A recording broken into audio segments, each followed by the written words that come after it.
You're listening to Wealthy-esque. We are a community of lawyers who believe that true wealth is having control of our time. I'm Ro Thomas, and as a busy wife, mom, and big law associate, I know all too well the tension between the culture of the legal profession and pretty much everything else you want to do in life. Each week, I'm bringing you the information and tools you need to take back control of your time by reframing your mindset and managing your money to achieve lifestyle freedom. Take the first step toward regaining control of your time by downloading your free Lifestyle Freedom Starter Guide at rothomas.com/start. Hey friend, how are you? I hope you're doing well and having an amazing day so far. I have to share, so I started recording this and nothing recorded because somehow my microphone was on mute. And I never mute my microphone, so I have no idea why that happened. But here we are. I'm starting over. We're going to get it this time. So today I want to talk about resisting our current circumstances.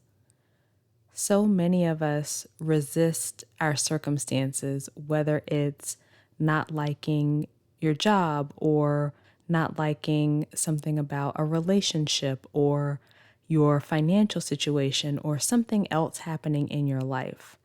And I have had a lot of resistance in my own life, especially in the early years. Like I spent a lot of my early years rushing through life and wanting to be an adult. I could not wait to be an adult. I just knew that life was going to be so amazing when I became an adult. And it's funny because you've got this perspective as a child of what being an adult is like and how you can have this complete control over your life and you can do whatever you want to do. But you don't think about things like bills, right? You don't think about all of the responsibilities that fall on adults that children don't have. There's this great Instagram post that I saw, and the person was talking about how you use different items when your parents were paying for it versus how you use them now. I'm going to link that in the show notes because I was cracking up, and I don't think that it was a corny thing, as my husband would say. Like, I think it was really funny. So you guys will have to let me know if you agree. But anyway, I couldn't wait to, get to college and be out on my own and be an adult. And then I got to college and I was living the college life and doing all the things and having all the fun. And then by senior year, well, I couldn't wait to get to law school, right? That's what I wanted to do for most of my life. I've told you before, I wanted to be a lawyer since I was 7. And so I just couldn't wait to get to law school. And I went to the University of Alabama in Tuscaloosa.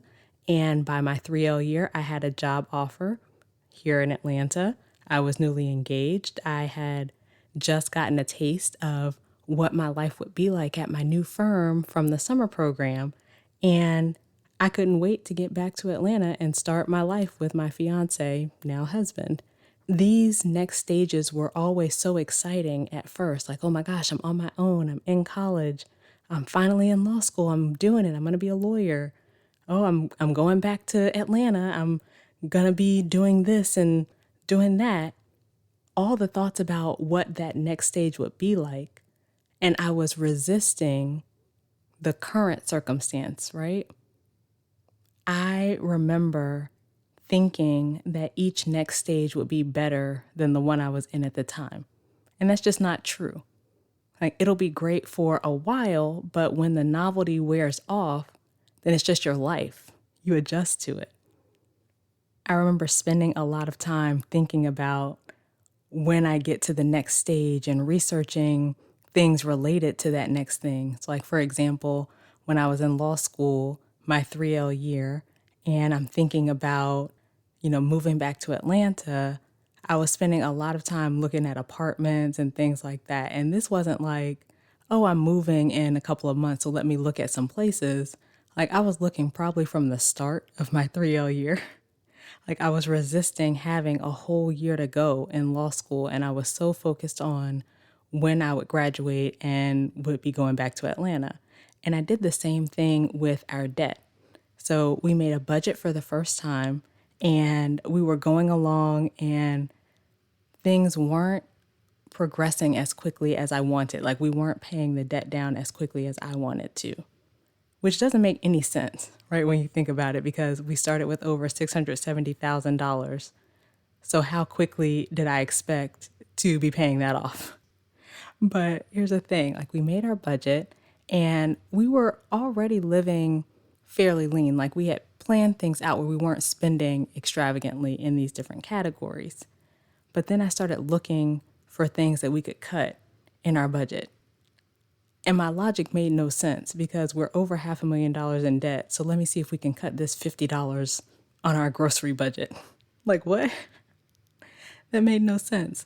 But I was resisting our circumstances and resisting being in debt and making myself miserable in the process, right? I was feeling guilty for doing things that weren't related to improving our finances. I was feeling shame for having so much debt. I was very much in like that scarcity mentality and wanting to scrimp and save and cut. And it just didn't feel good. I just remember it being a very heavy time, feeling like the weight of the world was on my shoulders. And it was all me, right? I was the only person causing myself to feel that way. And I know that because my husband didn't feel the same. So it's not just the fact that we have this debt. My husband was accepting of where we were from jump.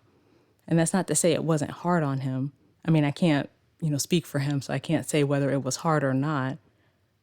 I'm sure he didn't enjoy having so much debt, but I know that he didn't view our debt the same way that I did, and he didn't have the same resistance that I did. So his experience was different from mine. I see the same thing with clients too, where you're in debt and you don't think that you can get out, or you don't like your job, or you don't like your boyfriend or girlfriend or wife or whatever, right? You feel so much resistance to your circumstances and causing yourself so much discomfort and other negative emotion just because of the way you're thinking about the situation. Because you're believing that your life will be better when you reach that goal, when you reach this new thing, right? When you reach that point in the future where your debt is paid off, or you're in a new job, or your marriage is better, or whatever. And maybe you will truly think life is better when you reach the goal at first. But I'm telling you, it's short-lived. New issues always pop up. There will never be a time where you think life is perfect and you never have any problems. They may be different problems, but there will be problems nonetheless. So when we can accept our circumstances, we will save ourselves some of that discomfort. And that doesn't mean that you have to be complacent. You can accept your circumstances and still be committed to changing them. That's where my husband and I are now with our debt, as opposed to me being so resistant to being in debt and, beating myself up about why I'm spending this or why I shouldn't do that. I've accepted it. We're here, right? It's not dictating my life. I'm not making all of my decisions around this debt. When you're so focused on the next thing, on getting out of this current circumstance, like I was for a lot of my life, always looking ahead, not wanting to be where you are now, you're not being present for what's happening now, in the present. The past and the future only exist in our minds, and so all we have is the present. There's no need to beat ourselves up over things that happened in the past. There is no need to wish things were different or wait until some point in the future to be happy. We can be happy now just because we choose to, right? You can find the good in your current circumstances rather than only focusing on what you perceive to be bad. Find that silver lining. Everything you've experienced so far has brought you to this point. All of my experiences have brought me here with you, right? Sharing my story, sharing my mistakes, sharing my experiences so that you can learn from them. It's all happening exactly the way it was supposed to. I truly believe that. And so if you are in a place of resistance, I encourage you to be here now. How is the circumstance that you're in happening for you? What good is happening as a result of it? What can you be grateful for in this moment?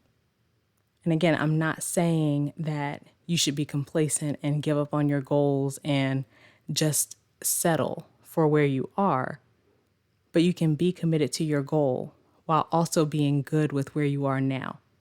And that will make the pursuit of your goal so much more pleasant, and it will also help you get there faster. So if you're in this place of resistance and you want support changing your mindset as you go after your money goals, or if you're just feeling stuck and you want to finally make progress with your money, I can help you. Head to rothomas.com/coaching. We can set up a time to talk. I'll learn more about your situation and we can go from there. All right. So that's it for this episode.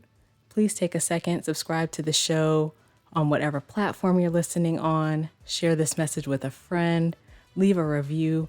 All of those things help tremendously with spreading this message and helping more people. If you want to connect with me on social media, you can find me on Instagram. My handle is @IamRoThomas. And you can also find me on LinkedIn. I'm Ro Thomas over there. Okay, friends, so as we close out, I pray that you will stop living in resistance and accept your current circumstances. I pray that you will be present in your life and see how your situation is happening for you rather than to you. And as always, I pray that you continue to take steps to regain control of your time, build wealth, and live the life of freedom and choice you deserve. Talk to you later.